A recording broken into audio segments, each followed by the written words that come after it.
has revealed your glory to all nations, please protect and preserve Belize, our beloved country. God of might, wisdom, and justice, please assist our Belizean government and people with your Holy Spirit of counsel and fortitude. Let the light of your divine wisdom direct their plans and endeavors, so that with your help, we may attain our just objectives. With your guidance, may all our endeavors tend to peace, social justice, liberty, national happiness, the increase of industry, sobriety, and useful knowledge.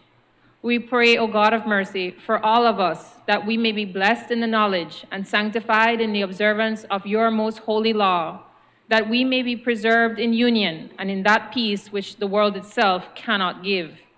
And after enjoying the blessings of this life, please admit us, dear Lord, to that eternal reward that you have prepared for those who love you. Amen.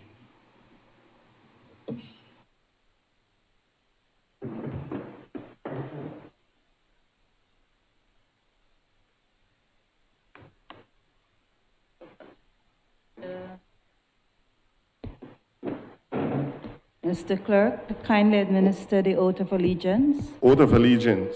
to the new senators.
I, Lesbia Guerra, do swear that I will bear true faith and allegiance to Belize, and will uphold the Constitution and the law, and that I will conscientiously, impartially, and to the best of my ability discharge my duties as a senator and do right to all manner of people without fear or favor, affection or ill will.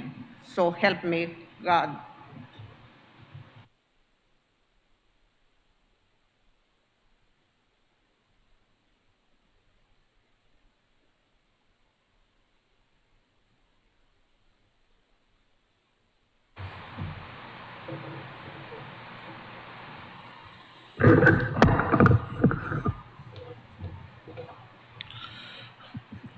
I, Linsford Castillo, do swear that I will bear true faith and allegiance to Belize, and will uphold the Constitution and the law, and I will conscientiously, impartially, and to the best of my ability discharge my duties as a senator, and do right to all manner of people without fear or favor, affection or ill will. So help me God.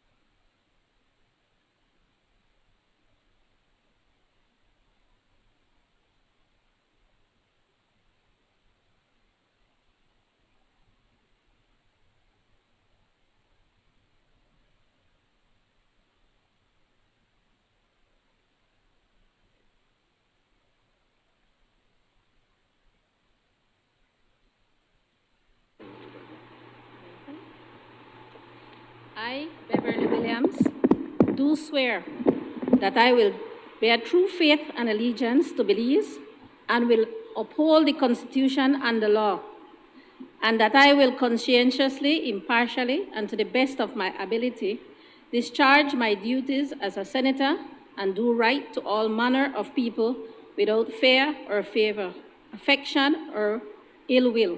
So help me God.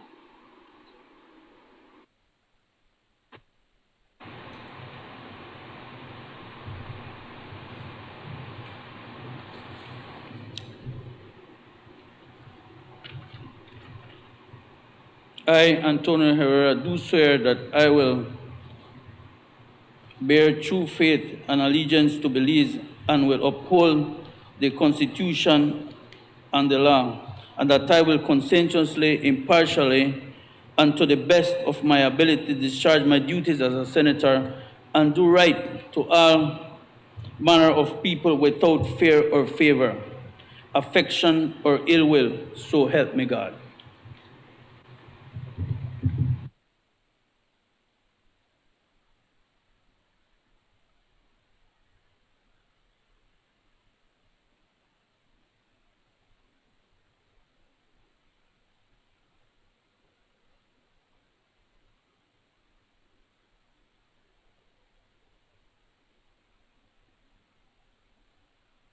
Congratulations to you, Senator Beverly Williams, Senator Antonio Herrera, Senator Linsford Castillo, and Senator Dr. Lisbeth Guerra.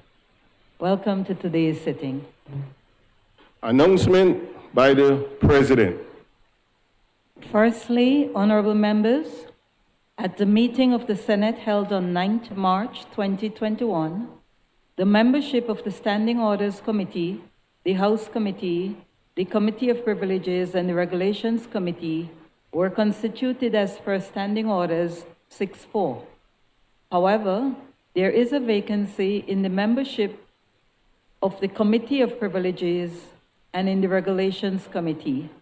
I hereby inform that Senator Antonio Herrera will fill the vacancy for the Committee of Privileges, and Senator Beverly Williams will fill the vacancy for the Regulations Committee.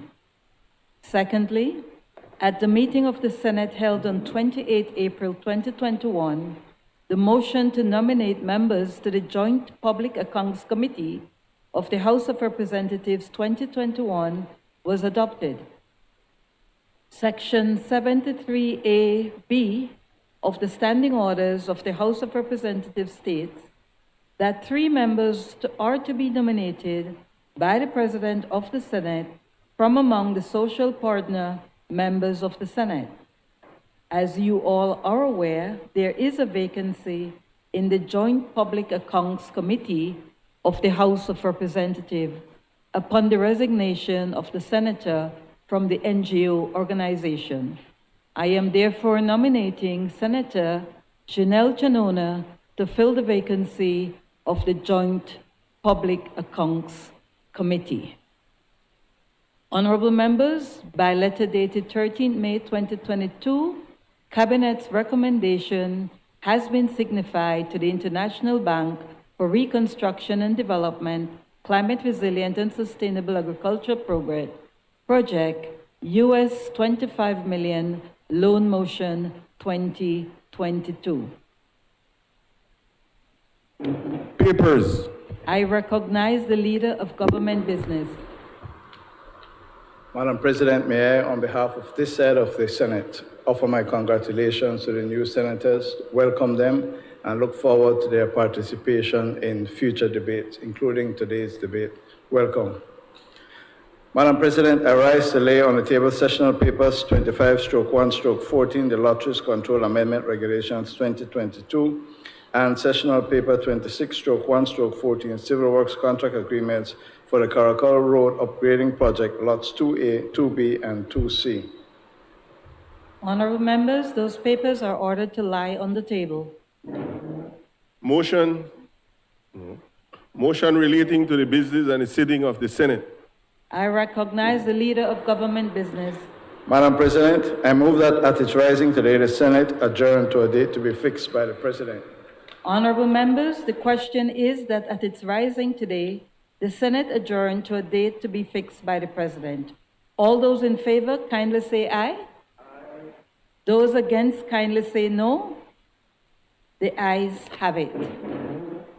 Public business, government business, motions.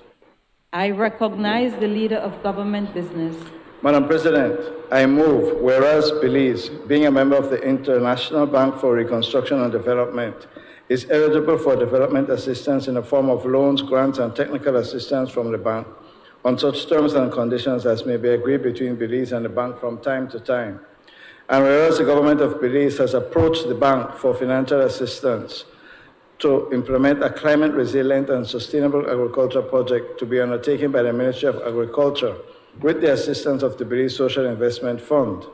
And whereas this project will provide funding for support to agricultural producers with an emphasis on individual smallholder farmers who are transitioning to more commercial production, while also supporting more established commercial farmers and farmer associations that wish to adopt climate-smart practices to improve the sustainability of their enterprises. Thus, the project will entail 1, capacity building for key public agricultural institutions so that these are equipped to support a transition to more resilient, productive, and green agricultural development.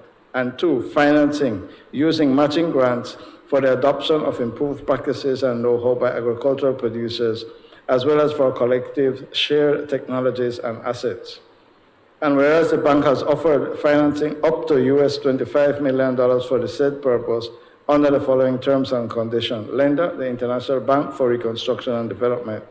Loan principal amount, US $25 million. Disbursement schedule over a period of 5 years from the date of signature of the loan contract up to 31st July 2027, 4 months after the closing of the date of the 31st March 2027. Loan term, 18 years inclusive of 48-month grace period on principal repayments. Repayment period to be repaid in 28 approximately equal semi-annual and consecutive installments of about US $892,857,014 on 15 April and 15 October of each year. Purpose, to increase agricultural productivity and the adoption of climate-smart agricultural approaches among project beneficiaries and respond effectively to an eligible crisis or emergency event. Rate of interest, reference rate based on the USD secured overnight financing rate, plus the variable spread or such rate as may apply following a conversion. The rate is currently at about 0.28%, but will be fixed on a date of signing. Commitment charge, 0.25% per annum on the unwithdrawn loan balance. Front-end fee, 0.25% of the loan amount. And whereas under provisions of Section 7.2 of the Finance and Audit Reform Act 2005, the government of Belize is required to obtain the prior authorization of the National Assembly by way of a resolution for such borrowing. Now therefore be it resolved that this Honorable House, being satisfied that the loan proceeds should significantly assist the government of Belize in its efforts to create a more productive and resilient agricultural system via capacity building and investments that can sustain rural transformation towards climate-smart agriculture, approves and confirms that government may enter into a loan contract with the International Bank for Reconstruction and Development on the terms and conditions set out above, and further authorizes the Minister of Finance to execute and deliver the said loan contract and all other documents associated therewith. I recognize Senator Michael Perfy. Thank you, Madam President. Let me as well welcome the 2 new senators for our side, our party's second deputy leader, Ms. Beverly Williams, and Mr. Tony Herrera. I'm sure, Madam President, I can assure you that 2 of them will participate to the fullest in the dealings of the Senate. They fully appreciate the seriousness of the Senate, and they have confirmed to me that they will approach it with the same vigilance and aggression that I approach it with, even though we may possess different styles, Madam President. Madam President, the first thing that comes to my mind with this motion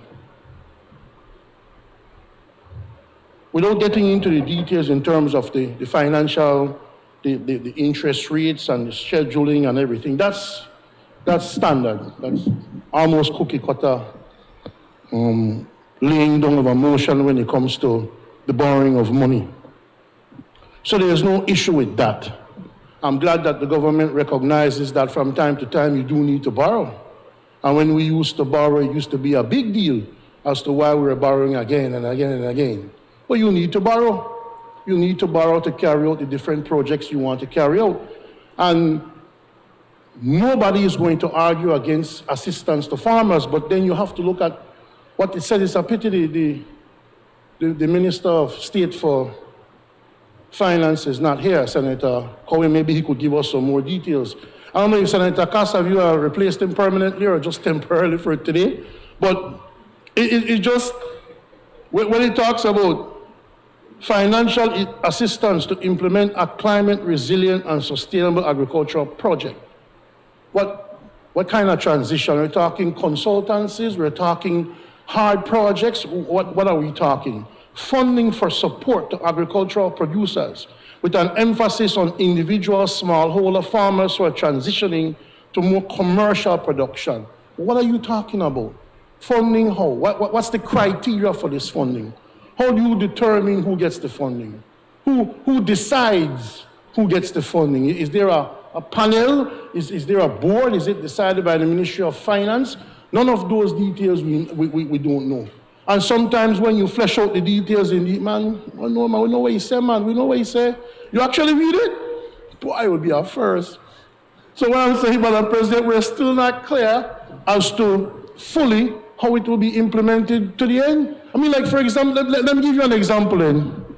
Just an example, Madam President. When you talk about cabinet, I did a cabinet paper that spoke about enhancing tourism in the South. Just an example, just a parallel. And when you look at it, all it turns out is ships going to Harvest Key. That's all it was. It was nothing more than just that. So when you come with these overall rounded sounding things without any particular details as to how it will be distributed in real, then we are at a loss as to how exactly do you go about distributing this. And if you're talking about transitioning, how do you do it? Because it doesn't seem like you're going to buy equipment for farmers, you're going to buy, even though there is an accompanying note and document, it doesn't go into very much detail at all as to exactly how the distribution is going to be done. So, Madam President, that's our only issue with the motion, and we hope to have some explanation, maybe some expansion on the motion heading itself and the document that the Assistant President has in his hands. I'm sure he will respond to me. Let's hear it, my brother. I recognize Senator Kevin Herrera. Thank you, Madam President. Is this working? Yeah. Thank you, Madam President. Just briefly, Madam President, in speaking to the motion and looking at the importance of going down this trend. Over 40% of the world's population live in rural areas. In Belize, that percentage goes up to 54%, or 214,000 people living in rural areas. Agriculture contributes almost around 22% of our GDP. But as we know, Madam President, agriculture is very dependent on weather and climate. We've seen in Belize where the grain crops, livestock are tremendously affected by flooding, by drought, and this is consistently so. And all expectations are, given what the scientists are telling us, is that climate change is happening in a much more rapid fashion now. And so in terms of looking at the welfare of our rural population, in terms of looking at food security, in terms of looking at trying to keep that rural population out of poverty. I think it's extremely important that we continue to look at climate resilient agriculture. I think that it's very timely. I'm hoping that we could do more of it in a much larger fashion, because agriculture continues to be very important to our economy. 60% of our agriculture comes from 4 sectors, for 4 areas in agriculture. And the other 40% is a lot of other small farming areas, crops, livestock. And so if we don't address the threats that climate change is bringing, I think that we could be in a lot of trouble with respect to keeping persons out of poverty. My request to the government, Madam President, is that in carrying out these projects and hopefully future projects in this respect, that we continue to keep it objective with respect to selection of how those monies will be spent, keeping partisan political considerations out of it. I'm hoping that we can continue to go down that road. But my support is for this bill, for this motion, Madam President. And like I said, I'm hoping that we can do more of this in the future, because Belize, given the makeup of our economy, given the dependence of agriculture for our food security, for keeping people out of poverty in rural areas, I think it's very much needed. Thank you, Madam President. I recognize Senator Janelle Chinona. Good morning, Madam President.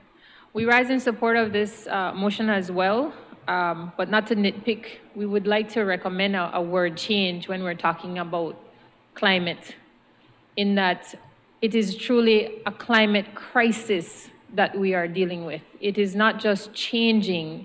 It has been changing. It is changing now, and the science is saying if we do not continue to change, it will get even worse.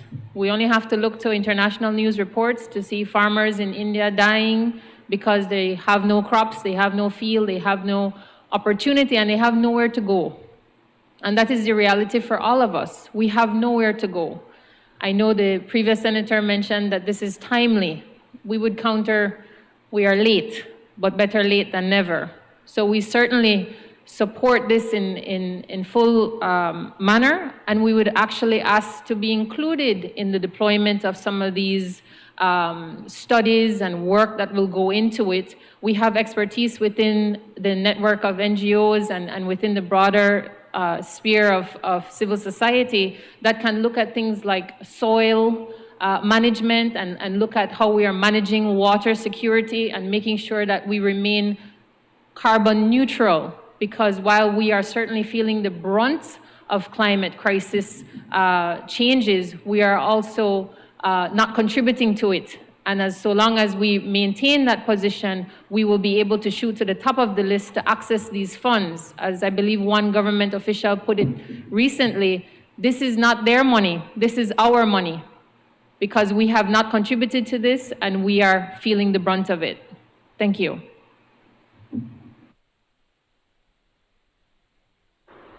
Madam President, I thank Senator Herrera and Senator Chanona for supporting the motion.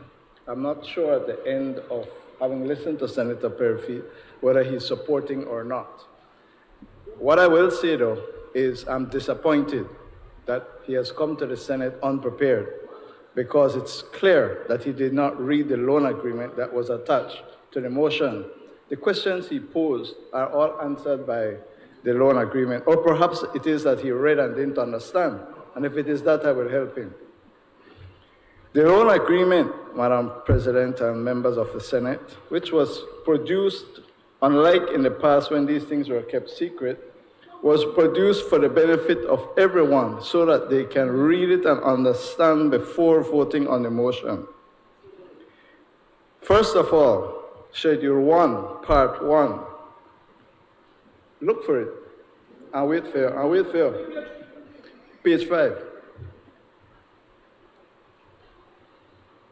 Institutional strengthening. Strengthen the Ministry of Agriculture, Food Security and Enterprise and the NMS's Agriculture and the Agrometeorological Management System to be able to deliver relevant and timely advisory services through the Belize Agricultural Information Management System, etc., all the way down, sets out all the ways in which it will provide the technical assistance to the farmers. The development of a communication system to transmit regular meteorological service, agrometeorological information, high-quality guidance to the CSA, to farmers, etc. Everything is set out here.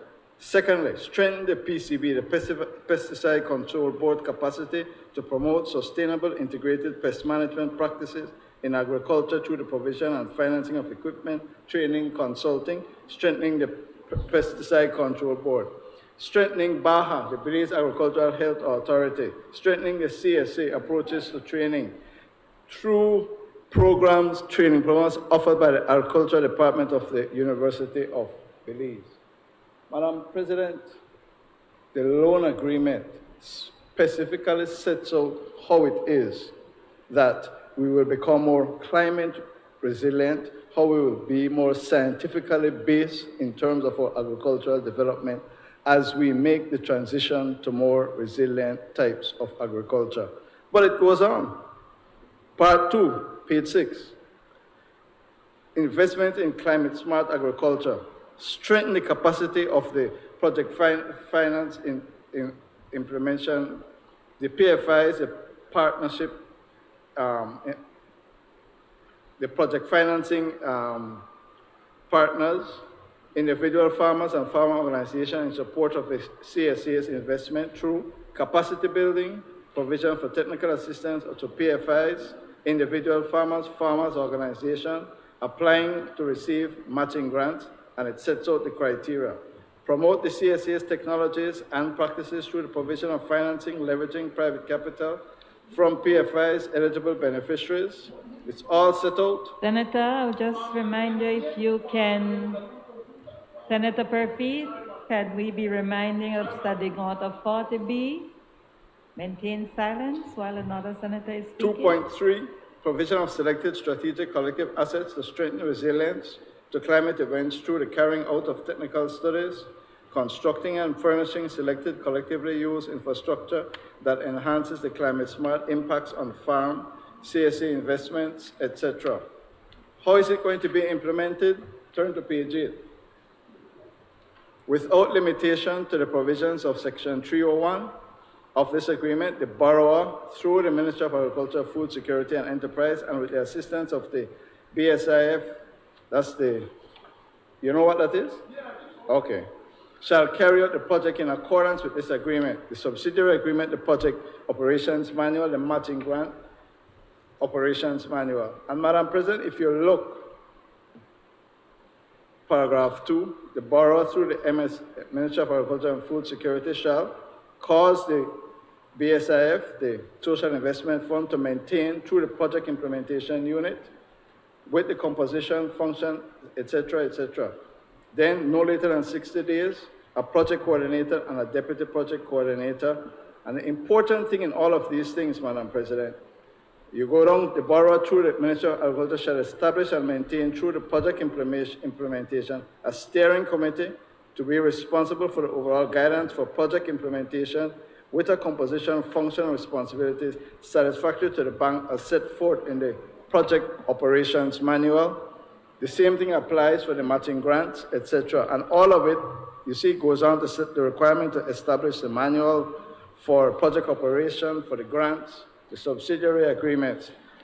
The difference, Madam President, you see, the difference here is that through this innovative and forward-looking project, the result will not end up on a minister's farm in the Cayo district with the public's equipment, the public's fertilizer, the public's money, the public's diesel.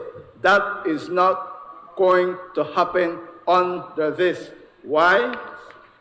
Because it is being done by the People's United Party, and one of the most important things is that the procurement regulation means, for the purposes of paragraph 87, the World Bank procurement regulations, which must be complied with.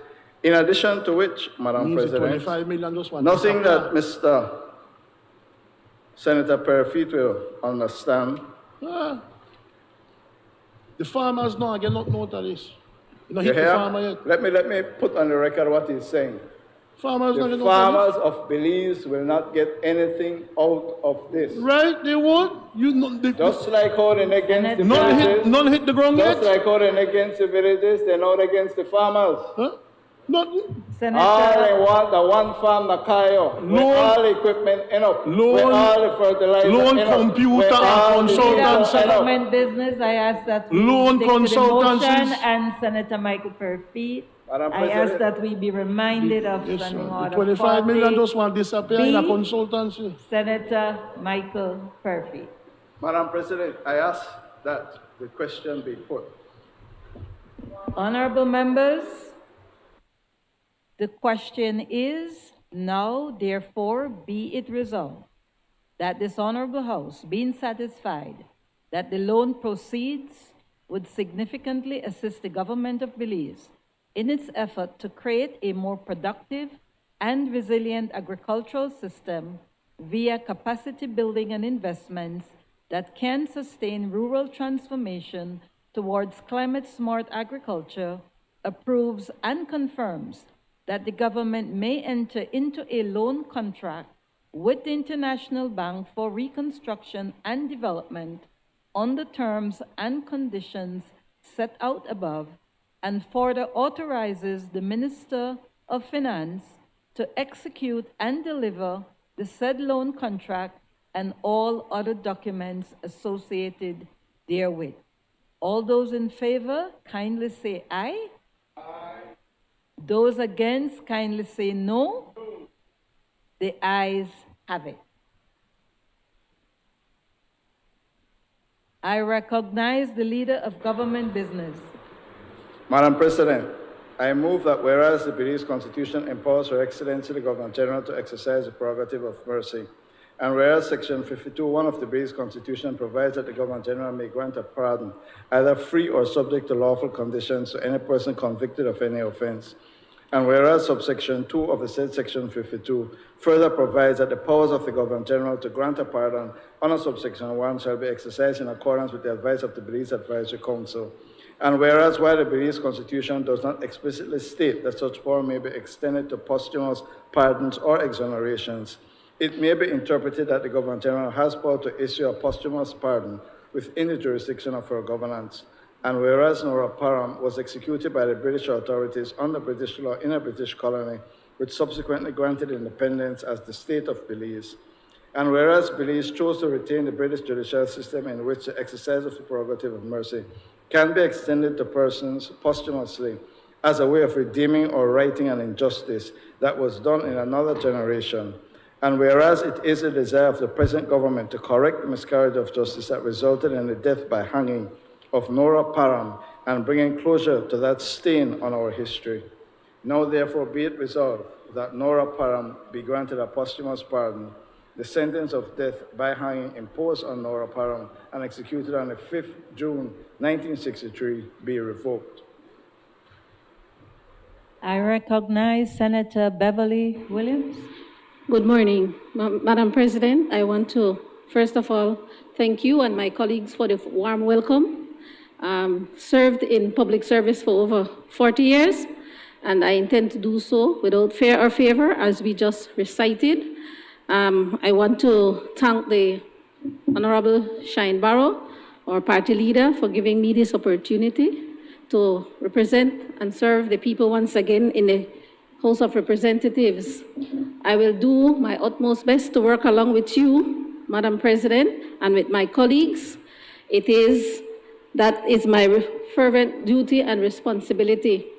I just want to say, in the words of, and the lyrics of reggae dancehall artist Chronix, I do it for the love, and I do it for the likes. Make them know that substance over hype. All right? We will, again, do all of this to the best of our ability and to represent all Belizeans. Madam President, if I may, Nora Parham was my cousin. I vaguely remember her. She was an abused woman.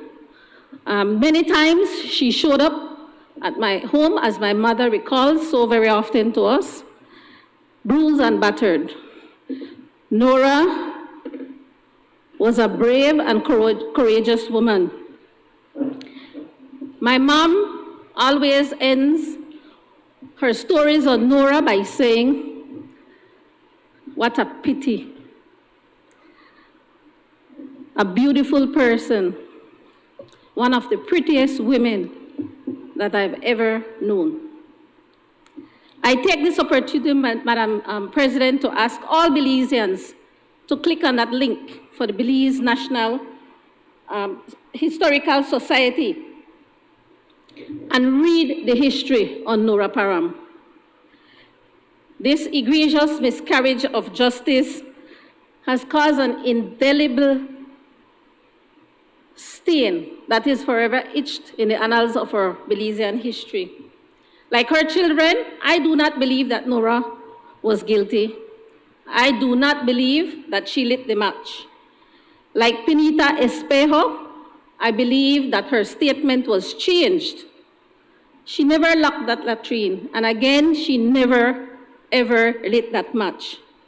Despite the testimony from the police officer that she reported 8 or 9 times to the police station, Nora was never believed. Despite there was no eyewitness evidence that she committed such an act. Despite the clear evidence that policeman Trapp, in his dying declaration, said he did hit her, Nora was found guilty and sentenced to death. 12 men who immediately asked for mercy for Nora. Nora was, however, hung on the 5th of June, 1963, a day of infamy. If we fast forward, Madam President, to May 13th, 2022, a day of redemption. A day of redemption for all of us, for the family of Nora Parham. A day when I watched my cousins in the gallery hugged. I too cried with them. We cried for Nora, we cried for the victory. But that question that lingers, Madam President, is the question that we often ask each other. What if? And that what if question, if you'll allow me, Madam Speaker, just to read a little from the history that brought about that what if question. What if the petition for clemency was not rejected? And from the historical archives, in the following weeks, a petition for clemency containing 2,421 signatures was delivered to the governor of Belize, but was rejected on the advice of the People's United Party government. What if that did not happen? The stories in the history of Belize, Madam President, would have been from the children and grandchildren who knew a mother and grandmother, who knew and interacted with a mother and a grandmother. Let us then hold high the name of Nora Parham. Hold hope high for Vanessa Reyes, for Kadisha Burgess, hope for the family of Tracy Thompson, hope for Ms. Vasquez, and hope for the many others that are being abused at this time. Together we can break the cycle of domestic violence and gender-based violence. Keep on smiling. You can finally sleep in peace, Cousin Nora. Thank you, Madam President.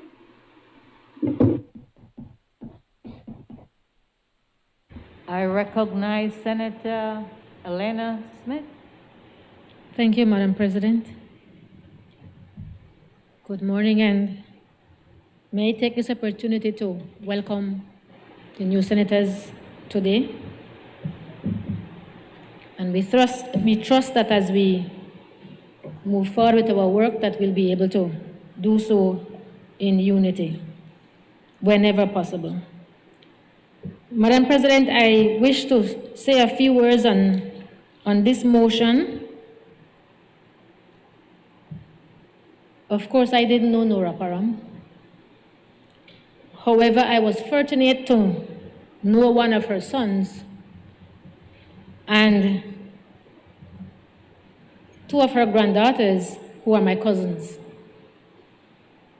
And so, like Senator over there, I do have relations to her family. And I know that we all would have preferred an exoneration for her, because we all believe that what transpired was unfair. She was not given a fair chance. She was not listened to. But we also know that we have to work within the law. And the law at this time only allows for a pardon. I trust then that as we move forward, we will not forget that the system failed Nora Parham. The persons who were supposed to be her help, the persons who were supposed to understand her situation, unfortunately didn't. And as we look around, Madam President, and we hear of all other cases of domestic violence, we recently heard the case of the mother and her daughter who were murdered. We realize that the system that failed Nora Parham back then is the same system that is failing these women now. And it may not be as bad as it was then, but it is simply telling us that there's a lot more that we ought to be doing. We must commend the Honorable Balderramos for the work that she has done. And in no way are we saying that we are not putting forth effort. But what we are saying is that the system and some persons within the system make it difficult for some of our women when they want to address these matters. And so we have an opportunity, Madam President, as we move forward and we look at the committee that will be doing the constitutional review, that maybe we ought to look at this section and see what sort of changes we can make. In the event that, God forbid, we get to this point once more, that we don't only have the option of pardoning, but there's going to be the ability to exonerate persons who we know via facts would have been not guilty. And so, as I stand here this morning, I want to remember all the difficulties that these boys went through, and we can only imagine. I don't think we can put ourselves in their shoe, but we can only imagine what they might have gone through. And as we listen to the eldest son share his recollection of how he had to be running out of the home to get help from his mother, those of us who are parents can only try to imagine what that must have been like for that child. And so as I think about that, and I think about what these children went through, and how unfortunately the grandchildren were unable to get to really know their grandmother. It gives me joy to see that despite all that they went through, her children made something of themselves. They became good products of our society, despite all of that. And even though they did not have that mother with them, those young men, those gentlemen, became parents who are good examples to their children. I can speak for my cousin Abigail and my cousin Dr. Param Casey, who are wonderful citizens in their communities, as their father Kent. I recall, Madam President, growing up, Kent was such a jovial, loving person. And not just with his family, but all of us, who were around him. I could just imagine what it would have been like for them had they had their mother to nurture that some more, what their children would have received.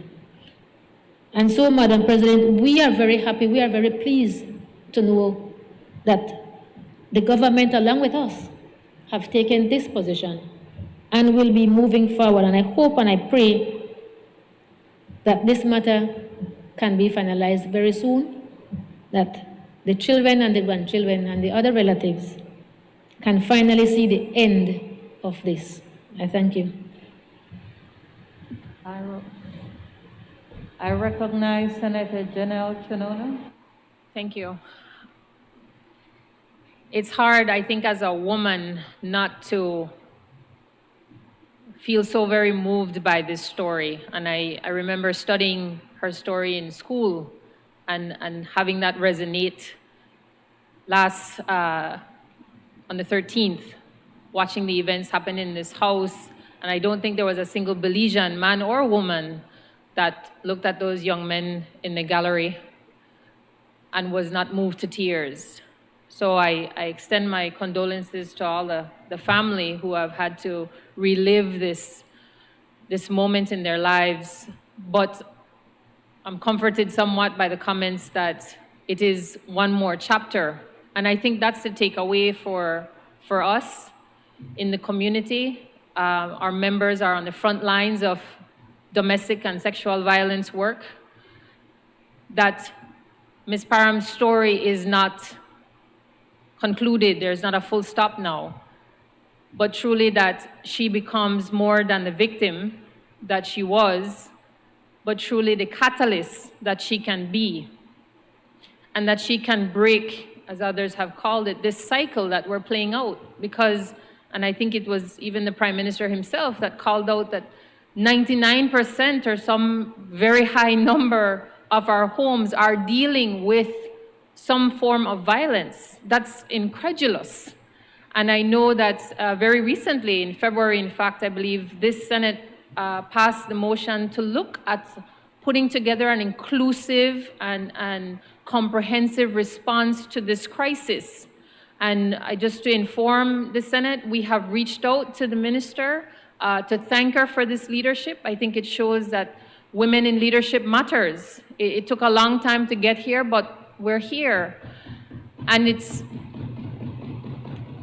also true that we are reaching out because, again, the resources of our network want to be included in this new step. We can't keep doing the same thing and expecting a different result, and we can't do things expecting that someone else will do what matters. Our members want to be counted, they want to participate, they want to contribute whatever resources and expertise they have to the effort of truly addressing this. I also want to call out how very proud I am that the Women Caucus of parliamentarians, and look forward to having Senator Williams join that effort, is already talking about how we move forward with Ms. Parham's case in specific, but really using her as a symbol and some way of making sure that we are never talking about this, as Senator Smith called out, in future years, that the change starts now and it starts with us.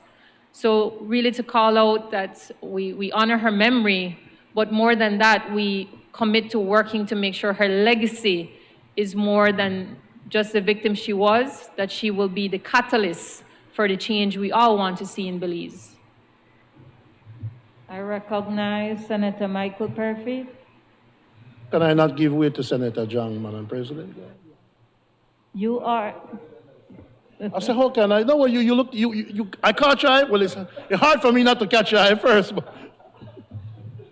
You did capture my eye. However, I am quite prepared to support and proceed, as you so kindly indicated, to have Senator Erica Jang speak. I recognize Senator Erica Jang. Thank you, Madam President. Thank you, Senator Perfy. I'd like to say congratulations as well to all the new senators this morning. And I pray that we will be able to work together and also to make sure that whatever decision we make will be beneficial to the people in our country. Madam President, I rise on the most historic, to present on the motion of the most historic occurrence. To actually correct a wrong of 59 years ago, where 8 children were actually robbed of being in a home with a loving and nurturing mother, namely Harry, James, Tony, Earl, Kent, Jerry, Dean, and Gilbert. I also want to offer my condolences to them, and I also want to congratulate all those who have put their hands together to make this occasion possible. Madam President, Nora was faced with immeasurable pain, living with a man she believed loved her. You see, in those days, Belize was a place in which the law enforcement was highly respected. And because of that, unfortunately, it did not take into account that the human condition must be respected as well. Nora Parham made several reports of what she was going through, but no one ever bothered. And again, she did what she could do, pleading for help all over. It never happened. The authorities who were supposed to help her failed her as well. She tried several times to expose her condition, but it seemed as if she was basically all alone until when she had nothing else to do but basically stay with the decision that was made on her behalf. You see, Madam President, women like us would be denied opportunities to fill spaces like the way we do now. We were basically looked at as housewives, a mother that stays in the house. We were to cook, we were to do chores. And Nora was then seen as her spouse, as his property, rather than a human being. This caused a lot of problems. Currently, we are fighting for rights of women. We are not there yet, but we are on a journey whereby we will make sure that all wrong will be corrected.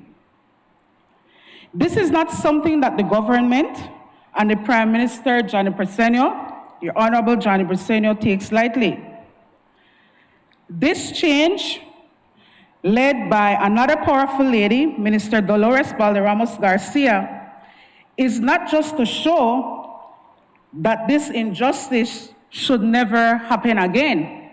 However, it is a start, and it signals our government's commitment to ensure that women's rights will be upheld.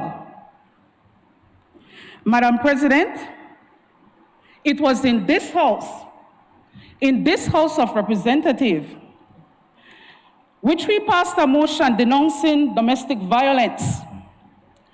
We denounced the gender abuse of women, men, children across this country. This government continues to maintain a strong zero-tolerance policy against violence in any form and will continue to advance an agenda where women can comfortably coexist with the male counterparts. More than that, we continue to support efforts both within the government framework and outside to ensure that there is equality, there is equity, there is parity in our society so all Belizeans can play a meaningful part. Madam President, this motion is a very important one because it will seek and it will ask the Belize Advisory Council to request from Her Excellency the Governor General to pardon Nora, a woman whose face and story should be a constant reminder to us that we must protect women in our country. Her story is a cautionary tale of flawed reasoning, costing people way too much. It is time that we correct this wrong, Madam President. Yes, we've made advances in ensuring that the rights of women and girls are being upheld. It is like what Robert Frost says, Madam President. We've got many more miles before we sleep. Belize is still lagging behind on various women's rights issues, including a clear zero-tolerance policy against gender-based violence. However, our Attorney General has continued to lead and advocate judicial reforms in this regard, a signal that all is not lost. This motion, Madam President, is a historic one because it seeks for all, for the first time, rebuke a colonialist system which perpetuated ill will to Belizeans. What it also does is seeking to right a generation-old injustice and erase a stain on our history. That stain is served as a clear reminder that our country has not done right by Nora's family. And so many women who fought long battles against domestic violence, bear scars, and who have lost their lives as a result of this situation, including domestic violence, we are still trying to see how we can assist their children and their family based on the emotions that they have. I join this government today, Madam President, and I ask that the members of this honorable House join us as well as we look to Nora for her pardon and also for her sentence to be revoked. We can only hope that this brings healings to her family. We can only hope that this brings healings to the country. Let us not forget June 5th, 1963, and we must never let another woman endure another pain. Madam Speaker, I thank you for the opportunity to speak. I recognize Senator Michael Perfy. Thank you, Madam President. I'll be very brief, but I just wanted to make it absolutely clear that we on this side 100% supports this motion. We support this motion. And, oh, thank you. It's an old issue, Madam President. The issue, as you keep saying the date, several of us, including Senator Jang just now, June 1963. I mean, June next year, this matter will be 60 years old. 60. So, yes, it is unfortunate that it's just coming, but the fact that it can still survive 60 years means that it is still a very, very important issue. And 60 years is a long time, Madam President. I don't even think my mother met my father yet. I think W.H. Courtney was still a UDP then. Is that so? Yes, man, it's long. Yes. You have UDP in your blood, man. You try to look like Dean Barrow now with a beard. But Madam President, in all seriousness, the Senator Williams mentioned some of the politics behind it, and we don't need to get into that, Madam President, not on an issue like this. But she is correct in what she said. We have been supporting this for 60 years, but we have no excuse, no excuse. When we came to government in 1984, we failed to do this. When the PUP came to government in 1989, they failed. 93, we failed again, and so on and so forth.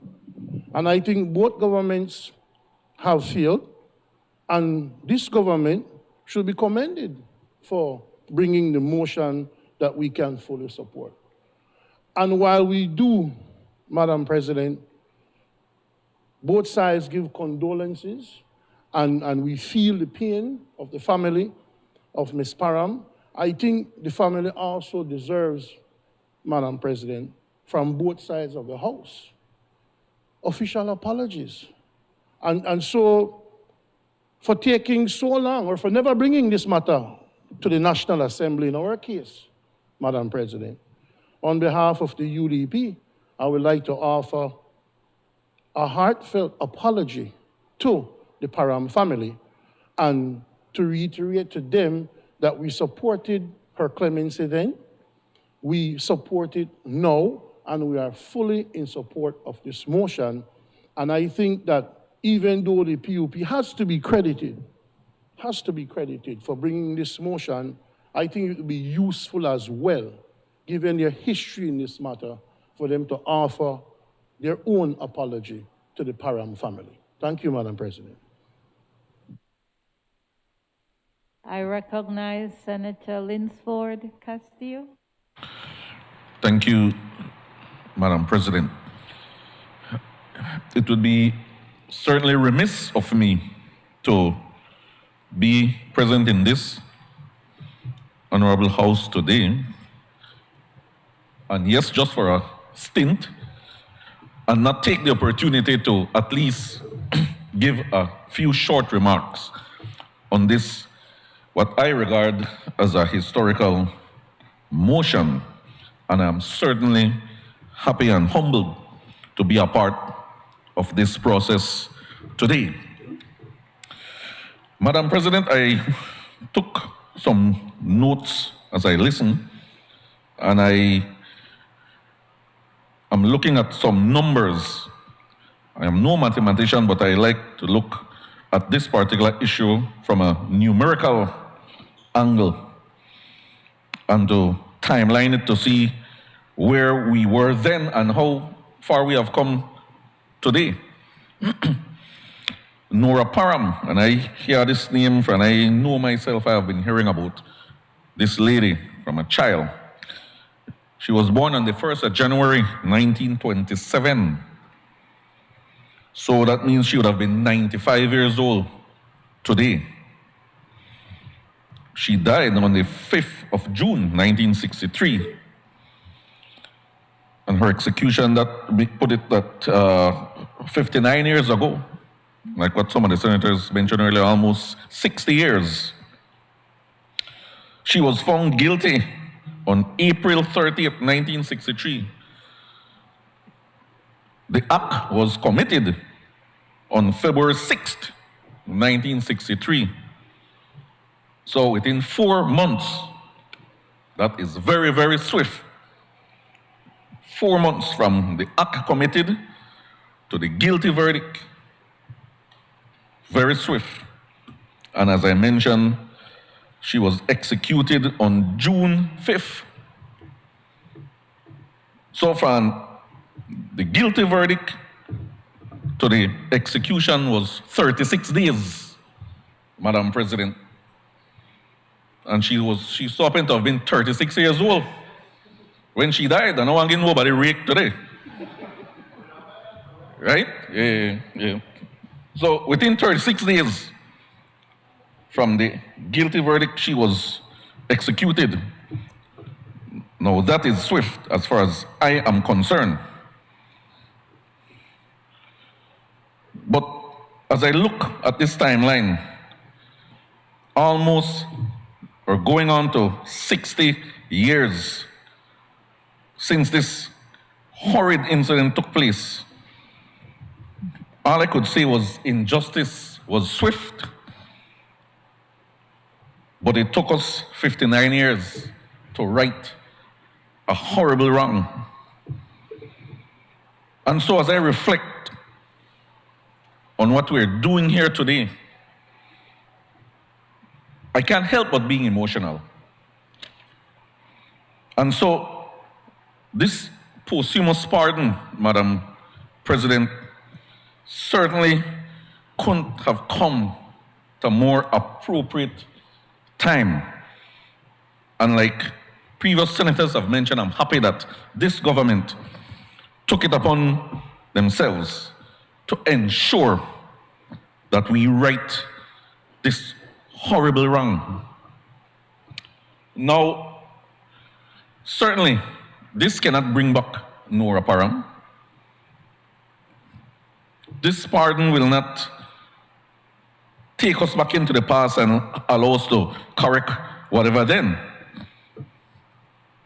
But what I believe this pardon can finally do, and once and for all, is to bring closure, Madam President, to this very, very horrendous, unnecessary, I would say, situation, and that both families, because whether we remember it or not, or whether we accept it or not, or whether we like it or not, there was another family that was involved in this scenario, which is a trap family. And certainly, they too have been directly impacted by what happened 59 or so years ago. And even for them, I would hope and pray that what is happening today would bring some sort of closure, and most importantly, some sort of healing to both families involved.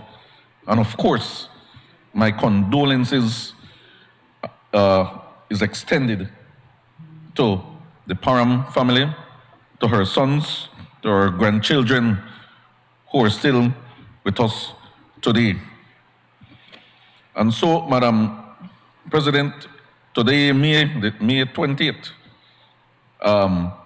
I regard today as Nora Parham Day. That is what today is, and what today means to me. I know we got rid of a May 24th holiday, right, Senator? Commonwealth Day. I think we shall substitute Commonwealth Day, May 24th, to Nora Parham Day. I think that's a very good idea. And so, in closing, Madam President, I offer my full and unapologetic support to this motion. Thank you. I recognize Senator Colette Montejo. Thank you very much, Madam President. Before I give my very brief contribution to this motion, I'd like to sort of make a correction to a statement made by Senator Williams. saying that it was the PUP that supported the hanging of Nora Parham. And I don't see how that fell into place because historically Nora Parham was hanged on June 5th. We did not get self-government until January 1964. No, we were still under the colonial masters, let's be real. And they ran things. All right? So that's just for clarification, but now to get into the actual discourse, Madam President. For many years, I sat in church and listened to one of Nora's son even teach Sabbath school as I grew up in Santa Elena, not knowing for 1 second the trauma that he had endured as a child. I'm speaking about Brother Harold Parham. When Minister Dolores brought this motion and I actually started digging into it, it raised two antennas in my head. One, definitely violence against women. But on the other hand, the trauma that the children endured. And looking at how and what they each became in life after that traumatic experience is quite remarkable. So while many of my colleagues have spoken in relation to Nora Parham, and this motion, like Senator Perfit, and I agree with him for once, said, is long overdue. All right, it should have been years ago. But I want us to somehow, Madam President, utilize this opportunity to focus on the many Belizean children who today are going through similar traumas, losing parents with the gang violence in our streets, etc., etc., etc. The abuse in their homes, the malnutrition situation that continues to affect us, and the list goes on and on. So I want to commend Minister Dolores, but I also want to commend the Special Envoy for the Development of Families and Children, Her Excellency Rosanna, for the work that they are putting in now, because this gives us the opportunity not to just look back on the past, but to write the future going forward. And as a country, we have a ways to go. I commend the United Women's Group of the People's United Party for the work that they are doing with women, the Women's Group in the United Democratic Party. I commend UNICEF for the work they are doing. I commend the National Committee for Families and Children. There is so much more that has to be done, not only with domestic violence, but also with ensuring that our children are taken care of, whether male or female. All right? The abuse taking place in so many of our homes has to be addressed. And it's sad that Brother Parham and his siblings had to endure the abuse of their mother. It's sad. And then to see her go through, the only woman ever hanged in this country, ridiculous. Ridiculous. All right? And as Senator Castillo outlined the timeline just now, it just... So I also must ask that as a country, we work steadily, and I know that the AG is putting in place and doing a lot of work to ensure that we have that natural justice prevails in our courts, not only the rich and famous, but for the poor and needy, that everybody can receive proper justice in our system. All right? So, Madam President, I concur with the words of Senator Chanona that we must use this, because we can't bring back Nora, we know that. And I trust that the family, Brother P, and all of you can bring closure to this matter. But that we utilize this opportunity to ensure that we work and put all our collective forces and heads together to address domestic violence, to address abuse of our children, to address injustices in our court system and in our justice system. I fully, Madam President, support this motion. I recognize Senator Antonio Herrera. Madam President, first of all, I would like to thank Honorable Dr. Shine Barrow for granting me this opportunity to represent here in the Senate. Thank you to my colleagues and the rest of senators for their warm welcome. Now, I want to speak a little on this Nora Parham case.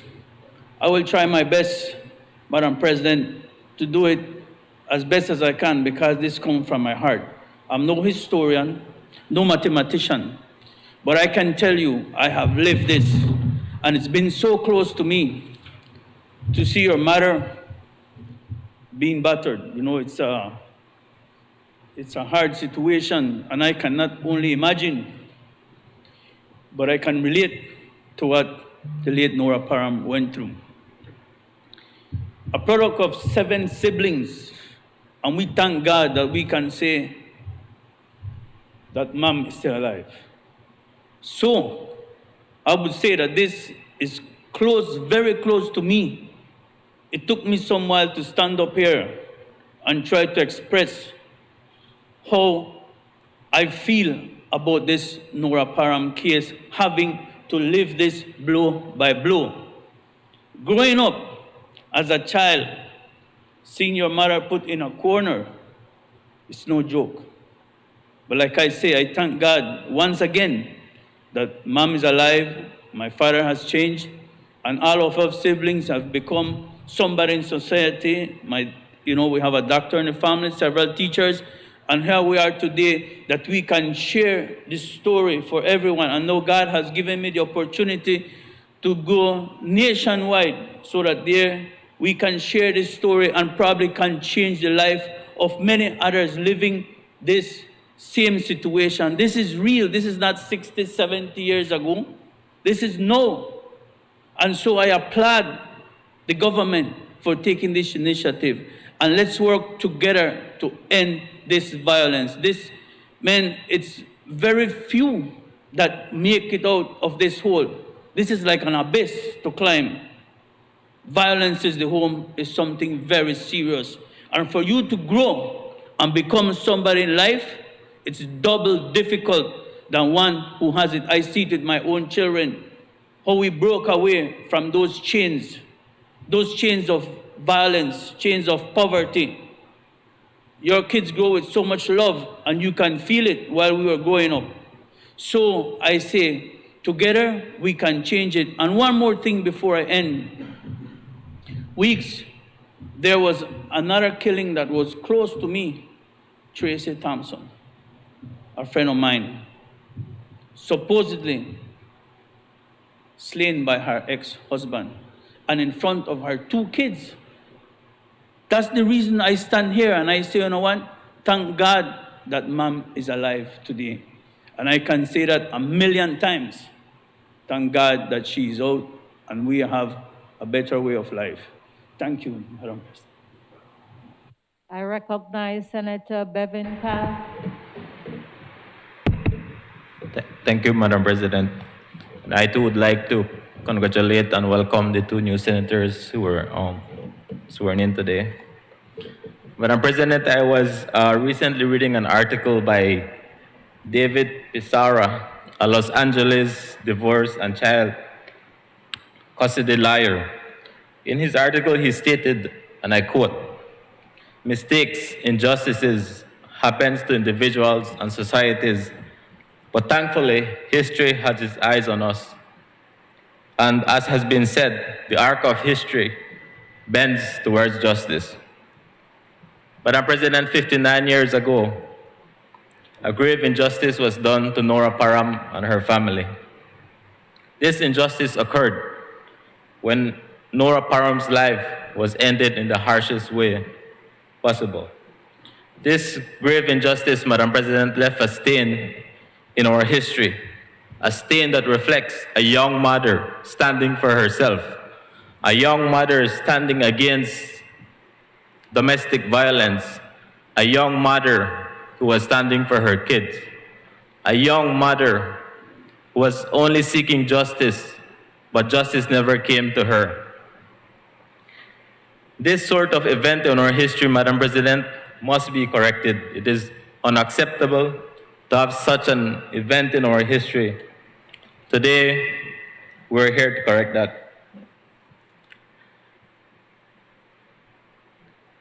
Today, a motion is being passed, Madam President, to correct the wrong, the injustice that was done. And we can only hope that this can bring some relief to the family. Madam President, I hope that this historic moment will bring hope to the million Belizeans who are living this reality, who are going through domestic violence, who are living a violent life, that this story can show them that there is a way out. May the story of Nora Parham give the courage to stand up, to speak up against violence. And we also, as a state, as a nation, assure them that their voices will be heard and their issues will be addressed, Madam President. I too would like to join the many Belizeans to apologize to the family of Nora Parham. Madam President, I fully support that Nora Parham be granted the posthumous pardon. Thank you. I recognize Senator Dr. Lesbia Guerra. Yes, Madam Speaker, I stand in support of this motion. There are many lessons learned, and we have heard it, but let this be a signal for the present and future that we should, as a society, we should work to put all the measures necessary to address all kinds of violence in our society, that we should, as a nation, work together to make sure that all the victims and the survivors of domestic violence get the necessary psychological support that they need, that all the plans and the measures and strategies that are being put in place are done with a human right approach. We should work to ensure that all the survivors will have in place all the necessary measures that they need. We need to build safe housing for those mothers that need to integrate back into society. This is what I rise and I voice today to make sure that we continue to put the necessary measures in place. Thank you, Madam Speaker. I recognize Senator Kevin Herrera. Madam President, just briefly, I rise to support the motion for the posthumous pardon for Nora Parham. Madam President, I think that I think many of my fellow senators had spoken before with respect to the injustice that took place, and I think that in the history of countries, um, so often we have to go back and try to confront some of the injustices that may have taken place earlier, and I think this is one of those. And so I commend the current administration tremendously for taking that step. I think it's never too late to confront our past and try to correct it as best we can at the time we've decided to do so. I think if we really look at it, Madam President, it's a situation that went too far. And this is why it's extremely important, especially when we talk about our criminal justice system, that we fix our broken system. Because so much of these situations are going too far, where people feel like our system is delivering more injustice than justice. And then we go into the type of situations such as what Nora Parham had faced. And I think that it's incumbent on us, while we try to correct this wrong, correct this injustice, that we look at the current situation, the many persons, both male and female, who are being abused domestically. We hear it on the news almost every week. I think some of our fellow senators mentioned many of the women who have lost their lives over the past couple of years. And I think that we can do a lot better than that. But again, we need to try to fix our system. We don't want this type of situation to continue to grow, because in a way it affects all of us. I mean, there are many, many victims in every one of these situations. There are many victims. I like my fellow senators, watched the news last week, and I saw all the sons. I think the only one I know among them is Dean Williams, who I'd worked with at the B&E Trust on the board. But extremely great gentleman, and I could just see that his other siblings are very similar to what my impression of him was. And but they were all victims, and I'm sure they've had it was a terrible time for them, but they overcame it. And like what I see all the time, people have a way to survive, but we want to limit as much as possible these type of traumatic situations for our young people, for everyone. And I think that it's incumbent on all of us to look at our legal system, our criminal justice system, and to try to correct this, try to protect those who may be vulnerable among us for these types of crimes to happen.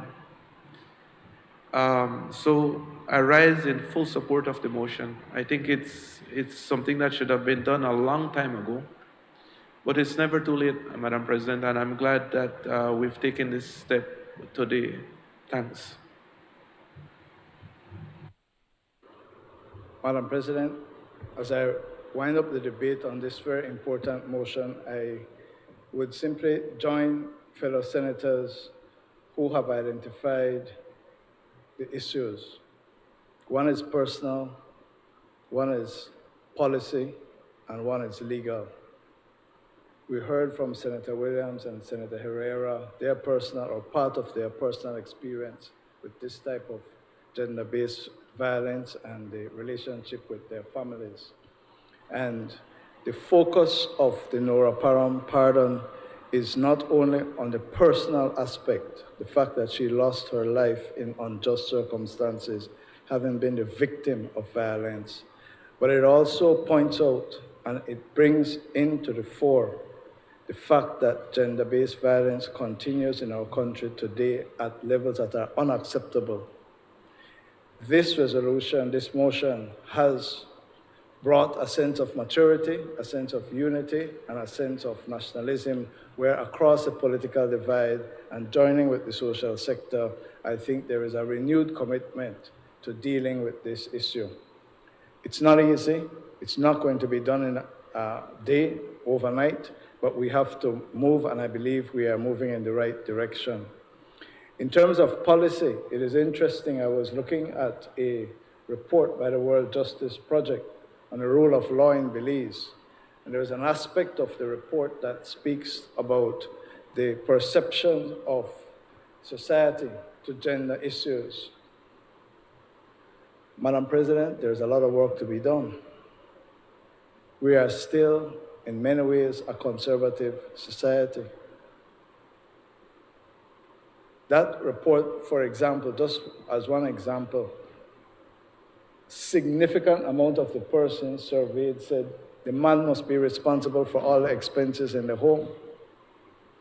This is at a time when many women, married, living with someone, single mothers, are in the workplace. But there is still a perception of the domination and the responsibility of the male in the home setting. So we have to attack from a policy perspective what is happening in schools, in the workplace, and in the wider community. And again, the Nora Parham motion has brought this into the fore and has caused us to have to look at it self-critically as a society. And finally, from a legal perspective, I believe it was Senator Chanona who identified the need, and Senator Smith who identified the need for us to look specifically at the provisions in the Constitution, the powers that are given to courts to impose appropriate sentences. The death penalty remains on our books, but it is not being used. And so we have to, as a part of the constitutional and political reform work, look at how sentences are imposed and also how pardons may be given in appropriate circumstances. I want to thank all our colleagues for the rich debate that we have, Madam President, because this is an important day. I think once, assuming that the Governor General is persuaded that she should exercise her power, we should at least, if not have a Nora Parham Day, should at least have a day of mourning, a day of reflection. Flags should all have events where we can focus on these issues. Thank you, Madam President. Honorable members, that motion is referred to the Constitution and Foreign Affairs Committee for examination, consideration, and report. I recognize the Leader of Government Business. Madam President, I move that whereas the year 2022 marks the 33rd anniversary of the establishment of diplomatic ties between Belize and the Republic of China, Taiwan, and whereas for these 33 years of friendship, Belize and Taiwan have continuously supported and helped each other and closely cooperated in numerous areas ranging from infrastructure, medical and public health, agriculture, sustainable environment, information and communication technology, to culture and education.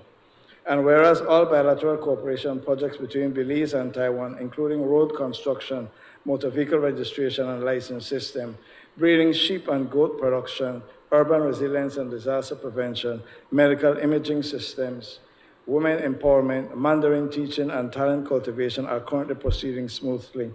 And whereas the Honorable John Briceño, Prime Minister of Belize, visited Taiwan and was welcomed by Her Excellency Dr. Tsai Ing-wen, President of the Republic of China, Taiwan, on the 9th March 2022, and the government of Taiwan has committed to work with the government of Belize to construct a new hospital with state-of-the-art medical facilities in San Pedro and Burgess Key for the health and wellness of the Belizean people. And whereas to assist Belize in its fight against COVID-19 pandemic, Taiwan has donated large quantities of medical supplies and personal protective equipment to Belize and shared its successful experiences containing the pandemic with Belize, demonstrating Taiwan's commitment to helping its allies and international partners in need. And whereas Taiwan is a faithful ally and development partner to Belize, and the generosity and contribution Taiwan made to other countries have shown Taiwan is an indispensable part of the global community, and Taiwan can play and has played a critical role in the world. Now, therefore, be it resolved that this Honorable House expresses its full support to Taiwan's participation in all related international organizations, including the United Nations, the World Health Assembly, the International Criminal Police Organization, the International Civil Aviation Organization, and the United Nations Framework Convention on Climate Change. And be it further resolved that a copy of this resolution be transmitted to President Tsai Ing-wen through the Embassy of the Republic of China, Taiwan, and to the Office of the Prime Minister as a tangible token of the friendship expressed herein. I recognize Senator Antonio Herrera. Madam President, we support that motion. However, we want to support it with gratitude. On behalf of the people of Corozal, and especially Corozal Southeast, we would like to thank the people and government of Taiwan for having granted the dream to have a road, a paved road with 2 bridges, $100 million afforded to the government of Belize under our tenure to have that Corozal to Sartaneja road. So on behalf of our side and the people of Corozal, we say thank you and we support this motion fully. Thanks, Madam President. Leader. It is to be referred to the committee.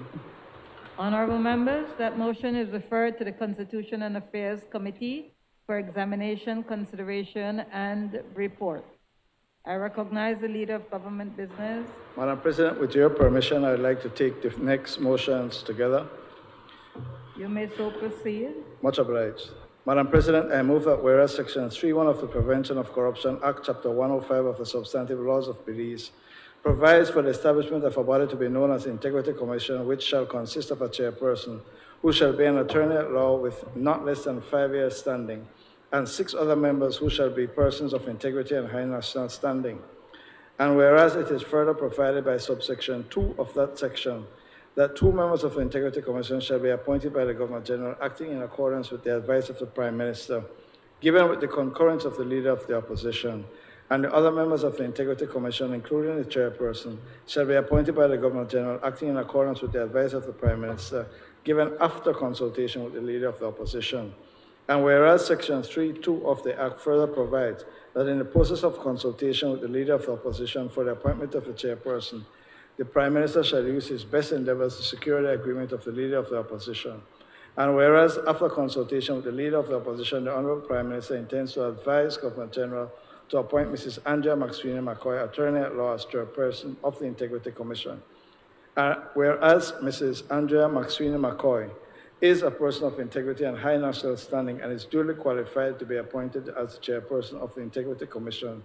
And whereas by sections 2C and 3 of section 61A of the Constitution of Belize, provide that a member of the Integrity Commission can only be validly appointed with the prior approval of the Senate. Now, therefore, be it resolved that this Honorable Senate, having perused the curriculum vitae of Mrs. Andrea Maxwini McCoy, and being satisfied that she is fit and proper to be appointed as chairperson of the Integrity Commission, hereby approves the said appointment for a period of 2 years with effect from the 1st April 2022. And whereas Ms. Catherine Main, Ms. Zoe Robertson Cetina, Mr. Ricardo McGill, Mr. George Swift, Ms. Pael Ganwani, Mr. Gerard Isigiri are persons of integrity and high national standing. And whereas subsections 2C and 3 of section 61A of the Constitution of Belize provide that a member of the Integrity Commission can only be validly appointed with the prior approval of the Senate. Now, therefore, be it resolved that this Honorable Senate, having perused the curriculum vitae of Ms. Catherine Main, Ms. Zoe Robertson Zetina, Mr. Ricardo McGill, Mr. George Swift, Ms. Payal Ganwani, Mr. Jarad Isigiri, and being satisfied that they are fit and proper persons to be appointed as members of the Integrity Commission, hereby approves the said appointment for a period of 2 years with effect from the 1st April 2022.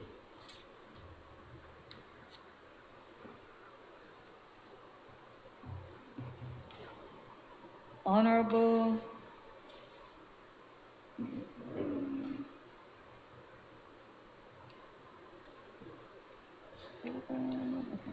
Honorable members, the motions for the appointment of Mrs. Andrea McSweeney McFoy as chairperson of the Integrity Commission and appointment of Ms. Catherine Main,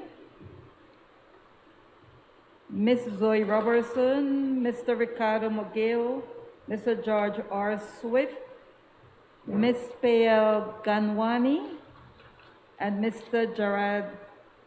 Jarad Isigire as members of the Integrity Commission. Motion 2022 is referred to the Constitution and Foreign Affairs Committee for examination, consideration, and report. Whole Senate on motion. Honorable members, in accordance with Standing Order 68, the Senate will now resolve itself into the Constitution and Foreign Affairs Committee, a committee of the whole Senate, to consider the motions referred to. I ask that the guests to please clear the gallery.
I recognize the Leader of Government Business. Madam President, the Constitution and Foreign Affairs Committee has met and considered the motion to seek to move the Belize Advisory Council to advise Her Excellency the Governor General to exercise the prerogative of mercy 2022 and has agreed that it be returned back to the Senate for adoption. I therefore move that the question be put. Honorable members, the question is now therefore be it resolved that Nora Parham be granted a posthumous pardon, and 2, the sentence of death by hanging imposed on Nora Parham and executed on June 5th, 1963 be revoked. All those in favor kindly say aye. Aye. Those against kindly say no. The ayes have it. I recognize the Leader of Government Business. Madam President, the Constitution and Foreign Affairs Committee has met and considered the motion to support Taiwan's participation in international organizations 2022 and has agreed that it be reported back to the Senate for adoption. I therefore move that the question be put. Honorable members, the question is now therefore be it resolved that this Honorable House expresses its full support to Taiwan's participation in all related international organizations, including the United Nations, the World Health Assembly, the International Criminal Police Organization, the International Civil Aviation Organization, and the United Nations Framework Convention on Climate Change. And be it further resolved that a copy of this resolution be transmitted to the President Tsai Ing-wen through the Embassy of the Republic of China, Taiwan, and to the Office of the Prime Minister as a tangible token of the friendship expressed herein. All those in favor kindly say aye. Aye. Those against kindly say no. The ayes have it. I recognize the Leader of Government Business. Madam President, the Constitution and Foreign Affairs Committee has met and considered the appointment of Mrs. Andrea Maxine McCoy as Chairperson of the Integrity Commission Motion 2022 and has agreed that it be returned back to the Senate for adoption. It has also met and considered the appointment of Ms. Catherine Main, Ms. Zoe Robertson Zetina, Mr. Ricardo Mogil, Mr. George Swift, Ms. Payer Ganwane, and Mr. Gerard Isugeri as a member of the Integrity Commission Motion 2022 and has agreed that it be returned back to the Senate for adoption. I therefore move that the questions be put. Honorable members, the question is now therefore be it resolved that this Honorable Senate, having perused the curriculum vitae of Mrs. Andrea Maxine McCoy, Ms. Catherine Main, Ms. Zoe Robertson Zetina, Mr. Ricardo Mogil, Mr. George R. Swift, Ms. Payel Ganwani, and Mr. Jared Isagiri, and been satisfied that they are fit and proper persons to be appointed as the chairperson and members of the Integrity Commission, hereby approves the said appointments for the period of 2 years with effect from 1st April 2022. All those in favor kindly say aye. Aye. Those against kindly say no. The ayes have it. I recognize the Leader of Government Business. Madam President, I move that the Senate do now adjourn. Honorable members, before I pose the question, I wish to make 2 comments.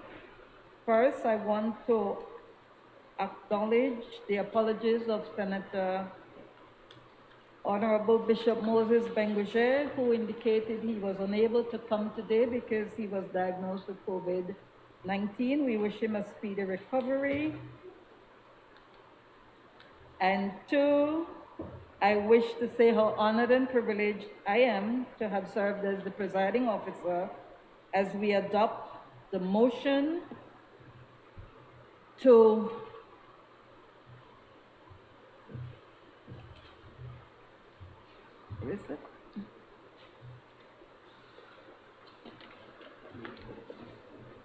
Give me 1 second because I want to ensure I read it correct.